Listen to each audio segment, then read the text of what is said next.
안녕하십니까. 작은 형제의 고교형 바오로 형제입니다. 프란시스칸 영성 학술 세미나를 맞이해서 오늘 이 시간에는 순례 영성에 대해서 말씀을 드리겠습니다. 먼저 첫 시간에는 순례의 의미와 예수님의 순례, 그리고 프란체스코의 글에 나타난 순례에 대해서 말씀을 드리겠습니다. 먼저 순례의 의미에 대해서 살펴보겠습니다.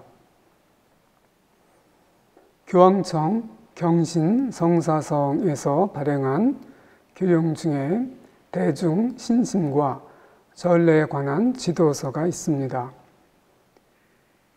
이 지도서에 순례에 대한 내용들이 간략하게 소개되어 있는데요. 순례는 순례지의 필요 불가결한 요소이므로 순례지와 뗄 수 없는 관계에 있다. 순례는 순례지를 필요로 하고 순례지는 순례를 필요로 한다고 말하고 있습니다. 순례와 순례지 외에도 순례의 요소들에는 몇 가지를 더 생각해 볼 수 있습니다. 순례자가 있겠지요. 그리고 순례자는 그리스도교 안에서 나그네라고도 많이 표현을 해왔습니다. 그리고 순례자가 순례지를 순례하게 되면 순례하는 목적이 있게 되지요. 일반적으로 순례하는 목적은 하느님을 체험하기 위해서다. 또는 하느님 은총 체험을 하고 구원을 체험하기 위해서다. 이렇게 말할 수 있습니다. 그리고 순례자가 순례지를 순례하게 되면 순례 여정이 있게 되지요. 순례 목적지를 향한 길이라고 말할 수 있습니다. 크리스찬들이 순례하는 여정은 그리스도의 발자취를 순례하는 거지요. 그리고 그리스도의 발자취는 십자가와 부활을 통해서 그 정점에 다다르기 때문에 순례 여정은 십자가와 부활의 길이라고도 말할 수 있습니다. 그리고 순례를 하게 되면 순례를 하는 실천적인 행위가 있게 되는데요. 전통적으로 크리스찬 순례는 걸으면서 순례를 했었지요. 그리고 이 걷는 순례를 통해서 참회와 속죄도 같이 했습니다.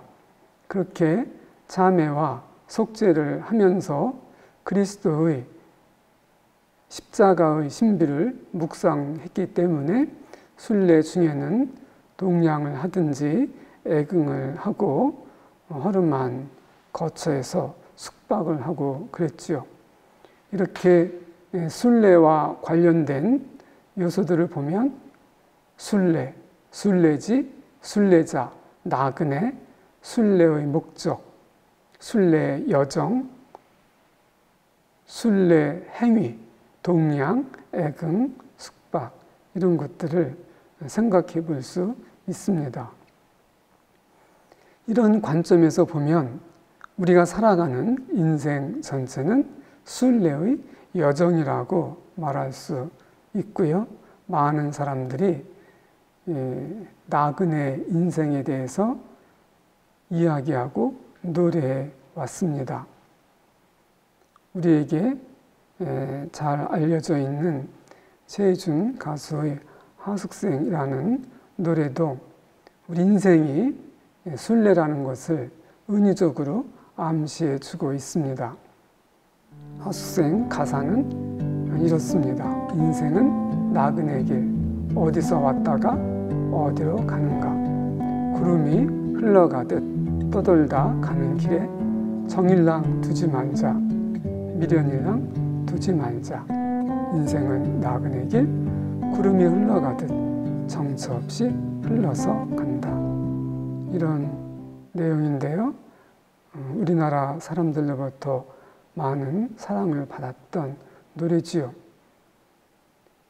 이 노래에서 어디서 와서 우리가 어디로 가는지 명확하게 그 순례 목적지를 밝혀주지는 않았지만 구름이 흘러가듯 정도 두지 말고 미련도 두지 말자, 가난하게 살자, 이런 내용을 읊고 있어요. 2절에서는 인생은 벌거숭이, 빈손으로 왔다가 빈손으로 가는가 이렇게 노래하는데요. 인생은 벌거숭이라는 이 표현은 전통적으로 그리스도교에서 누둠 크리스툼 세퀴라는 그리스도교 순례 영성을 대변해 준다고 말할 수 있습니다. 알몸으로 알몸이신 그리스도를 따라간다는 내용이지요. 인생은 그렇게 벌거숭이로 왔다가 벌거숭이로 떠나는 빈손이라는 의미겠죠. 강물이 흘러가듯 여울져 가는 길에 정일랑 두지 말자, 미련일랑 두지 말자. 인생은 벌거숭이, 강물이 흘러가듯 소리 없이 흘러서 간다. 이렇게 노래를 했는데요. 하숙생에는 간접적으로 크리스찬 순례 정신이 표현됐다고 그렇게 이해할 수 있습니다. 그런데 이 노래에서는 순례의 목적지가 분명하게 표현되어 있지 않지만 크리스찬 순례에 있어서는 목적지가 분명하지요. 그러면 목적지가 분명한 크리스찬 순례란 무엇인가? 경신 성사성에서 발행한 교령 대중신심과 전례에 관한 지도서에는 이렇게 요약되어 있습니다. 성전과 계약의 궤가 있는 예루살렘은 도시 전체가 순례지로서 순례의 길을 떠나는 목적지가 되었다. 순례자들은 예루살렘에서 축제 모임, 환희와 찬미 소리를 마주하였으며 하느님의 집에서 하느님을 뵙게 되었다. 이 교령에 의하면 순례지의 목적지는 예루살렘이지요. 그리고 이 예루살렘을 그리스도인들이 순례하는 목적은 하느님의 집에서 하느님을 뵙게 되는 거라는 거죠. 성경에 의하면 예수님도 살아생전에 예루살렘을 순례하셨다고 합니다. 이스라엘 남자들은 1년에 3번 과월절과 오순절, 초막절에 예루살렘 성전을 순례하게 돼 있다고 합니다. 그래서 예수님도 이 규정에 따라서 공생애 동안 예루살렘으로 순례를 떠나시지요. 마테오, 마르코, 루카, 요한복음 중에서 루카복음은 특별히 예수님의 순례를 체계적으로 묵상하면서 복음을 기술한 것으로 이해가 됩니다. 예수님의 구원 사명을 신비로운 순례로 관조하는 거지요. 특히 루카복음 9장 51절에서 19장 45절까지 10장에 걸쳐서 예수님의 예루살렘 순례가 묘사되어 있습니다. 9장 51절을 보면 이렇게 묘사되어 있어요. 하늘에 올라가실 때가 찾아 예수님께서는 예루살렘으로 가시려고 마음을 굳히셨다. 하늘로 올라가실 때 예수님은 하늘에서 이 지상으로 순례자처럼 아버지에 의해서 파견돼 오신 거지요. 그리고 이제 당신의 사명을 마치시고 다시 하늘로 올라가실 때가 되자 예루살렘으로 가시려고 결정을 하셨다는 거예요. 그리고 곧 이어서 53절에서는 그분께서, 예수님께서 예루살렘으로 가시는 길이었기 때문이다, 이렇게 묘사하면서 예수님이 예루살렘으로 순례하시는 모습을 소개합니다. 그리고 19장 사이에 여러 차례에 걸쳐서 예수님께서 예루살렘으로 여행을 하시는 동안 오늘도 내일도 그 다음 날도 내 길을 계속가야 한다. 예언자는 예루살렘이 아닌 다른 곳에서 죽을 수 없기 때문이다. 이렇게 말씀하시면서 예루살렘으로 가시는 예수님의 순례 여정을 루카복음사가는 계속해서 강조합니다. 그리고 18장 31절에서는 보다시피 우리는 예루살렘으로 올라가고 있다고 예수님께서 말씀하시고요. 그리고 19장에 가면 예수님께서 예루살렘에 가까이 이르신 데다. 그리고 19장 28절에서는 예수님께서는 예루살렘으로 오르는 길을 걸어가셨다. 이렇게 묘사되고요. 또 19장 41절에서는 또다시 예루살렘에 가까이 이르시어, 이런 표현이 나옵니다. 그리고 19장 45절에 가면 예수님께서 성전에 들어가시어 물건을 파는 이들을 쫓아내기 시작하시며, 이렇게 묘사하면서 이미 예수님께서 예루살렘에 도착하시고 성전에 들어가신 모습을 소개해 주고 있습니다. 경신성사성 교령에는 예수님의 이 순례 목적지가 구세주이신 예수님께서 십자가에 못 박혀 돌아가시고 아버지께로 가셨던 도시 예루살렘이라고 명확하게 소개하고 있어요. 이렇게 예수님께서는 루카복음에 의하면 공생활을 하시면서 후반부에는 예루살렘을 순례하는 여정으로 그리스도의 사명을 묘사했는데요. 그런 예수님의 순례 여정에 따라서 그리스도인들 또한 순례를 하게 되지요. 같은 경신성사성 교령에서 그리스도인들의 순례를 이렇게 소개하고 있습니다. 예수님께서 당신의 인격 안에서 탈출을 결정적으로 완성하심으로써 당신 자신 안에서 성전의 신비를 완성하시고 이 세상을 떠나 아버지께 가셨기에 제자들에게 의무적인 순례는 더 이상 없다.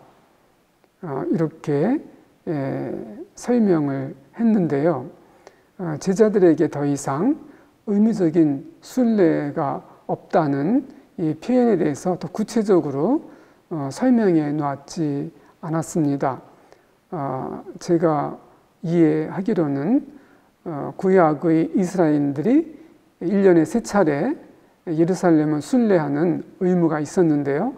그런 의무적인 순례가 이제 예수님의 순례가 완성됐기 때문에 더 이상 존재하지 않는다는 의미로 생각이 듭니다. 그렇지만 제자들의 온 생애는 이제 하늘의 성소로 나아가는 순례가 되고 교회는 그 자체로 지상의 나그네가 된다고 안내를 합니다. 구약의 유대인들처럼 우리가 예루살렘을 의무적으로 순례할 의무는 없지만 우리들의 크리스찬 신앙인으로서의 삶 자체가 하늘의 성소, 천상의 예루살렘을 향해서 걸어가는 순례라는 것이고, 그런 의미에서 교회 자체가 지상의 나그네라고 규정을 하는 거죠. 교회를 지상의 나그네로 규정하는 그 내용이 참 중요한 것 같아요. 성 프란체스코는 그리스도의 전 생애를 탁월하게 순례한 그리스도교인들의 모델이라고 말할 수 있습니다. 프란체스코가 어떻게 정주적인 수도 생활을 하지 않고 순례하면서 복음을 선포했는지는 잘 알려져 있는 사실입니다. 프란치스코의 그러한 생애를 순례 자체로 이해할 수 있는 거지요. 그리고 프란체스코의 글에는 그가 어떤 순례 영성을 지녔는지 프란체스코의 생각과 가치관이 묘사되어 있습니다. 인준받지 않은 수도 규칙 9장 5절에서 프란체스코는 이렇게 말합니다. 또한 주님 자신도 복되신 동정녀도 제자들도 가난하셨고 나그네이셨으며 동량으로 사셨습니다. 복음 어디에도 주님과 동정녀와 제자들이 나그네였고 동량으로 사셨다는 내용은 나타나지 않지요. 그런데 프란체스코가 복음을 깊이 관조하면서 주님과 어머니 마리아와 제자들이 나그네였고 동량으로 사셨다는 것을 직관한 거죠.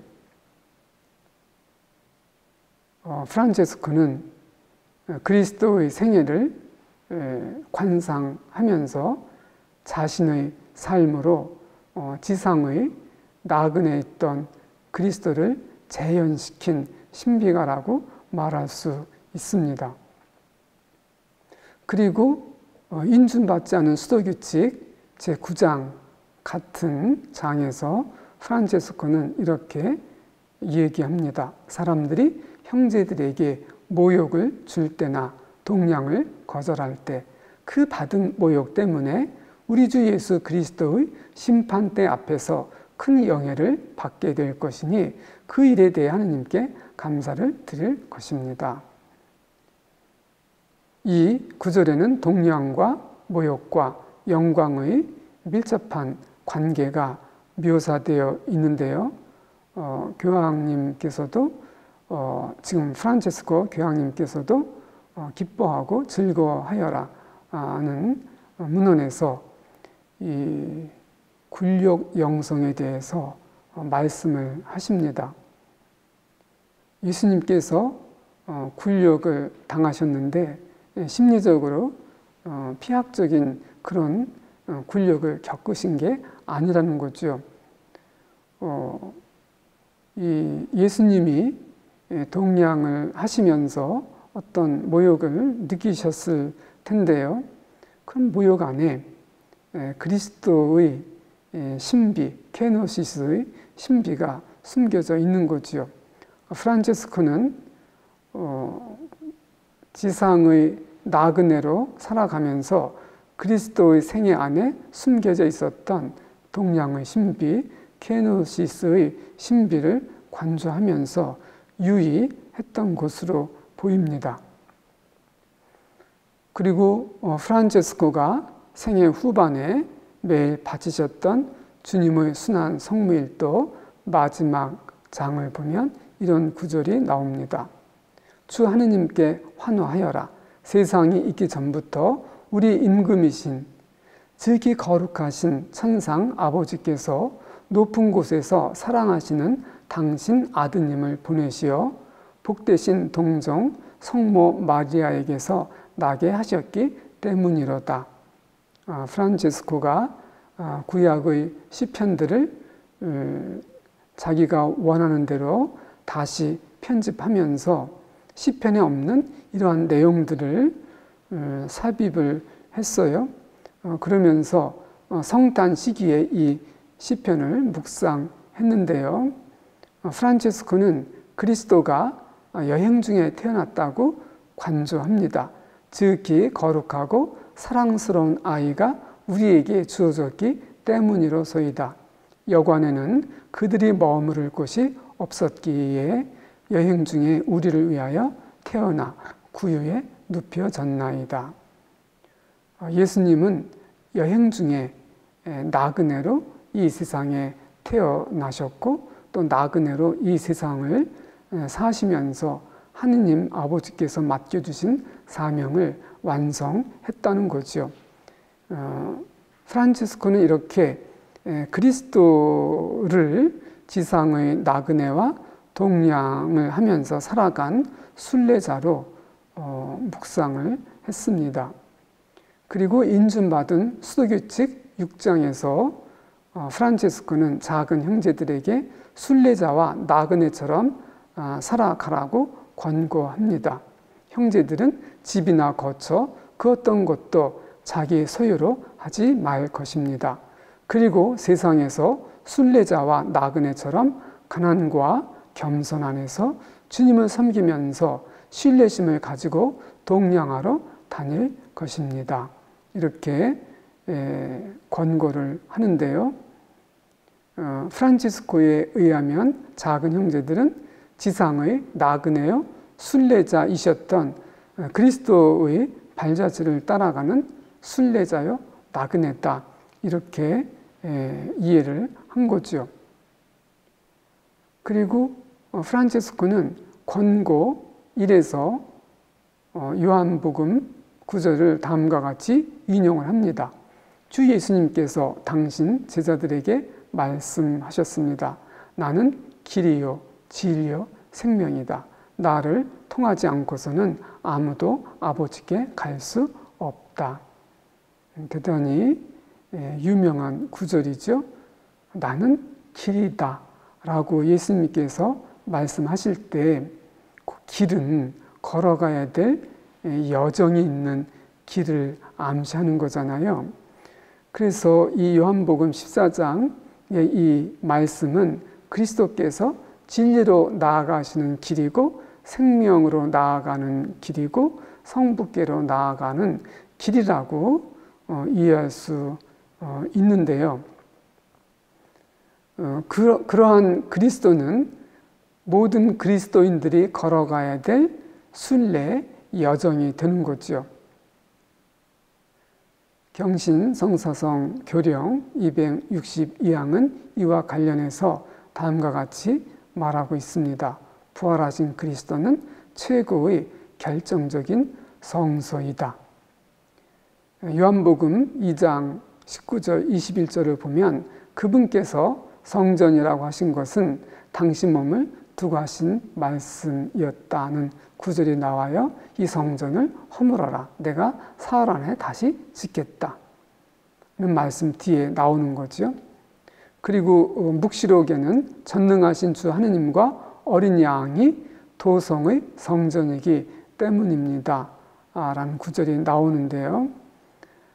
이러한 요한복음과 묵시록의 말씀을 바탕으로 경신성사성에서는 예수 그리스도가 최고의 순례지이고 최고의 순례 목적지라고 안내하는 거죠. 그래서 그리스도께서 나는 길이요 진리요 생명이라고 얘기할 때 그 길이신 그리스도가 최고의 순례 여정이고 또 그리스도 자체가 최고의 순례 목적지라고 우리가 이해할 수 있습니다. 그리고 어떻게 그리스도가 순례의 여정, 순례의 길이 되었는가? 그분의 탄생과 죽음, 부활, 승천까지의 여정을 보면 그리스도의 그 생애가 어떻게 그리스도인들에게 순례 여정으로 제시되는지 이해할 수 있습니다. 그리스도의 전 생애는 생명과 진리의 여정이고 고통과 죽음의 여정이고 억울함과 굴욕의 여정이고 사랑의 여정이고 천상적 초월의 여정이고 구원의 신비의 여정이라고 말할 수 있죠. 이런 관점에서 프란치스코는 작은 형제들의 수도규칙과 생활을 우리 주 예수 그리스도의 가르침과 발자취를 따르는 것이라고 규정합니다. 작은 형제들의 생애는 그리스도의 발자취를 따라가는 순례 여정이라는 의미지요. 그리고 인준받지 않은 수도규칙 1장에서 프란체스코는 이렇게 말합니다. 내가 완전한 사람이 되려거든 가서 가진 것을 다 팔아 가난한 이들에게 나누어 주어라. 그리고 와서 나를 따라라. 또 누구든지 내 뒤를 따라오려면 자신을 버리고 제 십자가를 지고 나를 따라야 한다. 이러한 인준받지 않은 수도규칙 1장에 의하면 작은 형제들의 생애는 그리스도의 생애를 순례하는 여정인데 그 여정은 십자가를 지고 가는 순례다. 이렇게 이해할 수 있는 거죠.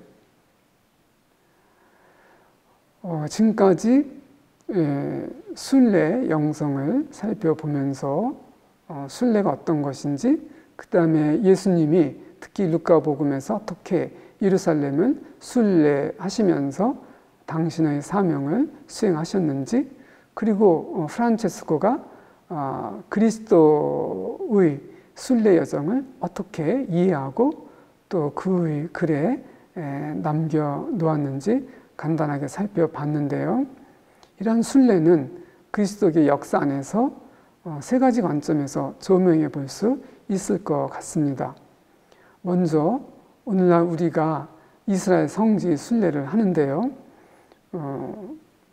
이 중세 때 특히 이스라엘 성지들을 많이 순례했잖아요. 그렇게 지리적인 그 순례지로서의 이스라엘 성지 순례를 첫 번째 순례로 이해할 수 있겠는데요. 이 이스라엘 성지 순례는 예수님의 발자취를 보다 더 생생하게 체험하고 깨닫기 위해서 순례를 하는 거지요. 그리고 이스라엘에는 예수님의 육화, 나자렛과 베들레헴의 육화의 발자취가 남아있죠. 그런 육화의 신비와 또 공생활을 하시면서 갈릴레아에서 예수님께서 복음을 선포하셨는데요. 그럼 공생활의 자취는 갈릴레아에 남아있죠. 그리고 우리 전례의 중심이 되는 파스카 성삼일은 예루살렘에서 제의 만찬을 하시고 겟세마니에서 체포당하시고 그리고 십자가 길을 걸어가시면서 골고타에서 돌아가시고 묻히시고 부활하시게 되는데요. 그런 파스카 성삼일의 자취는 예루살렘에 남아 있습니다. 이렇게 탄생하시면서 어떻게 사셨는지, 그리고 어떻게 돌아가셨는지, 그리고 어떻게 부활하셨는지를 생생하게 체험하기 위해서 이스라엘 성지를 순례했었지요. 그리고 이스라엘 성지 순례는 너무 먼 거리이고 또 긴 시간 소요가 되고 또 많은 고통이 따르기 때문에 십자가의 길을 성당에 마련하고 많은 신자들이 그 십자가의 길을 묵상하면서 예수님의 발자취를 순례했어요. 그리고 이렇게 직접 예수님의 땅 이스라엘을 순례하고 십자가의 길을 묵상하면서 순례했던 것은 복음과 그런 예수님이 사셨던 땅 안에 흔적으로 남아있는 그리스도의 신비를 보다 더 깊이 관조하기 위해서죠. 그래서 그리스도의 신비를 영적으로 관조하는 순례를 또 다른 순례로 생각해 볼 수 있을 것 같습니다. 그렇게 그리스도의 신비를 관조하는 순례는 일상 안에서 우리 삶 안에 있는 십자가의 신비와 죽음의 신비 그리고 부활의 신비를 순례하는 여정으로도 이해할 수 있겠고, 또 우리가 매일 미사나 또는 주일 미사를 성당에 가서 참여하는데 성당에 가서 미사 참여하는 것도 또 다른 형태의 순례다 이렇게 이해할 수 있을 것 같습니다. 이렇게 그리스도의 가르침과 삶을 실천적으로 살아가는 삶 자체가 크리스찬 순례라고 이해할 수 있겠죠. 우리는 이 세상을 살아가면서 프란체스코나 그리스도처럼 고통과 부활의 기쁨을 체험하면서 살아가지요. 그런 의미에서 인간의 삶은 순례의 여정이다 이렇게 말할 수 있습니다.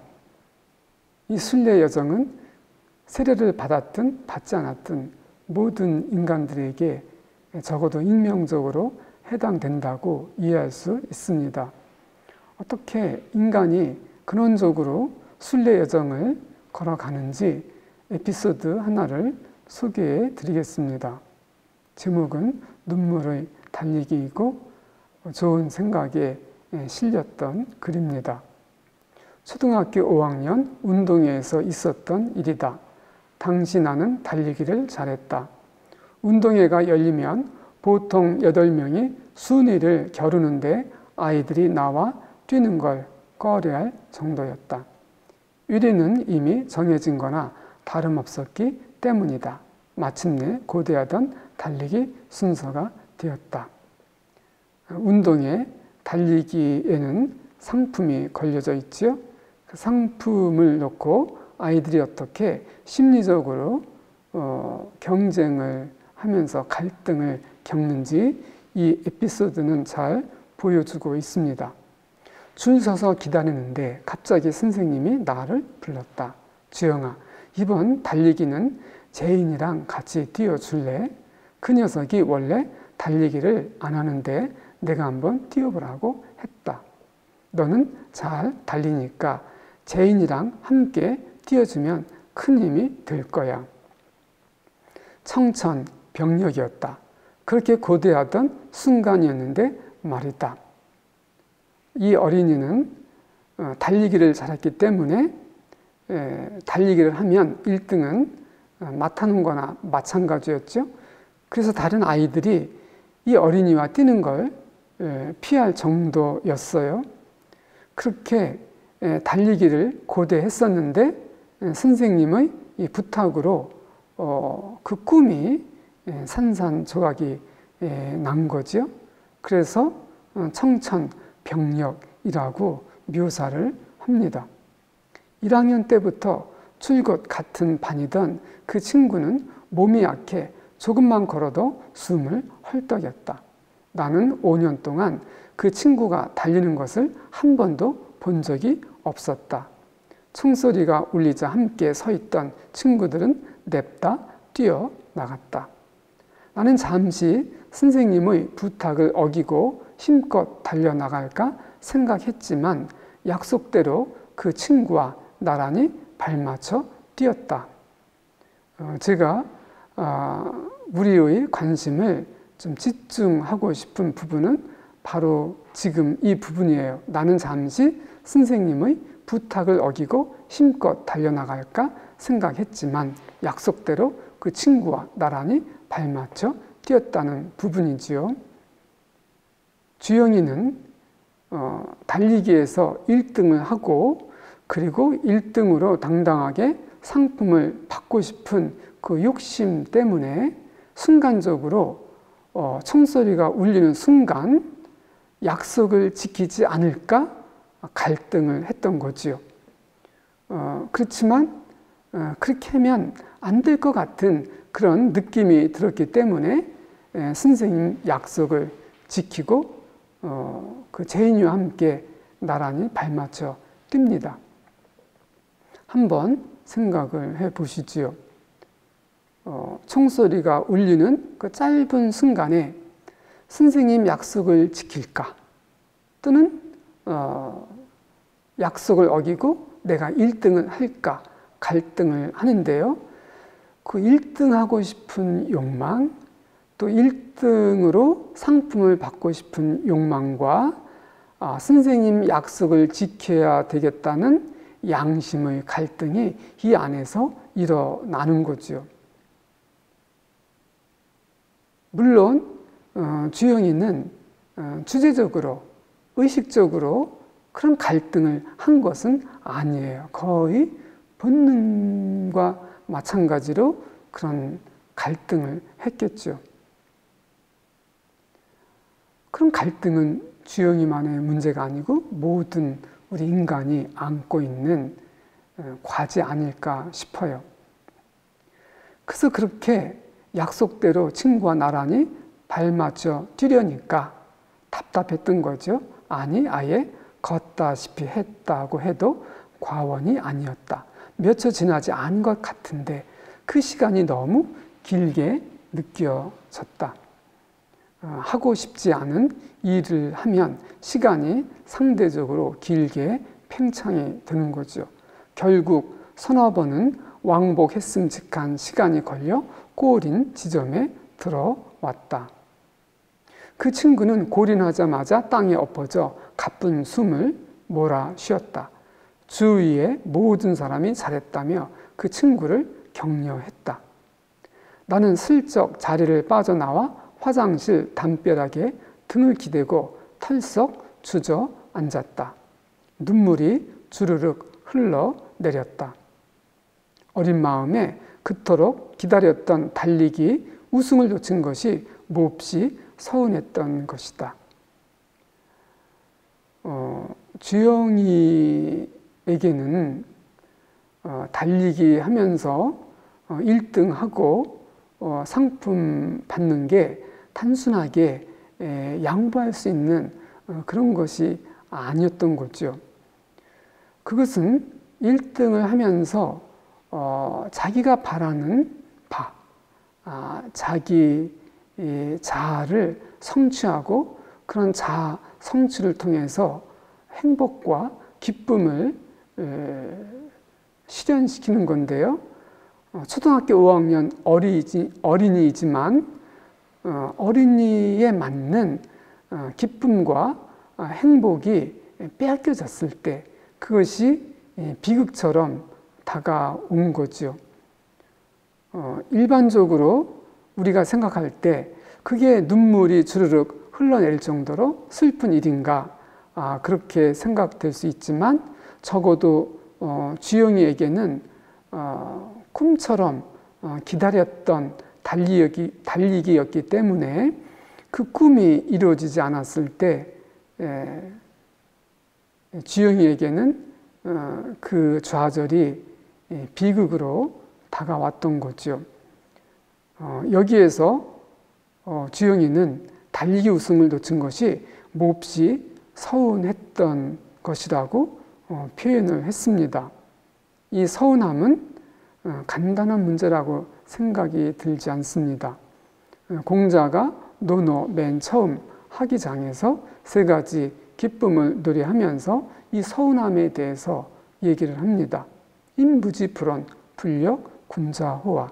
사람이 나를 알아주지 않아도 서운해하지 않으면 군자가 아닌가 이렇게 얘기하는데요. 아마도 이 구절에서 공자가 인부지불언, 사람이 알아주지 않아도 서운해하지 않으면 이렇게 얘기했을 때에는 그가 서운함을 놓고 고뇌했다는 것을 추론해 볼 수 있습니다. 그래서 5학년 어린이가 서운함 앞에서 눈물이 주르륵 흐르도록 슬퍼하는데요. 그 어린이의 서운함이 불러일으키는 슬픔이나 공자가 고뇌했던 사람이 알아주지 않을 때 느끼는 그 서운함은 같은 거라고 생각이 돼요. 그래서 그렇게 간단한 문제가 아닌 거죠. 그렇게 몇 분이 지났을까 누군가 머리를 쓰다듬었다. 선생님이었다. 고마워, 수고했다. 내가 정말 자랑스럽다. 선생님은 내게 1등 상품을 따로 준비해서 안겨주었다. 당시엔 선생님이 원망스러웠지만 지금 생각해보면 오히려 얻은 것이 더 많은 것 같다. 덕분에 평생 친구를 얻었기 때문이다. 2013년 11월 좋은 생각에 게재된 글입니다. 선생님이 정말 놀라운 사랑의 선물을 주영이에게 안겨주었고 그 사랑의 선물은 1등해서 받는 상품과는 비교되지 않을 만큼 큰 선물이죠. 그런데 선생님의 그 큰 선물을 이해하기엔 너무 어려웠기 때문에 그 선물을 받고 선생님을 원망했었던 거지요. 그러나 주영이가 차츰차츰 중학교, 고등학교를 다니고 어른이 되면서 선생님의 그 선물에 담긴 큰 의미와 가치를 깨닫게 되는 거죠. 이렇게 주영이는 초등학교 5학년부터 행복을 추구하면서 그 행복의 길을 순례해 왔다고 얘기할 수 있고요.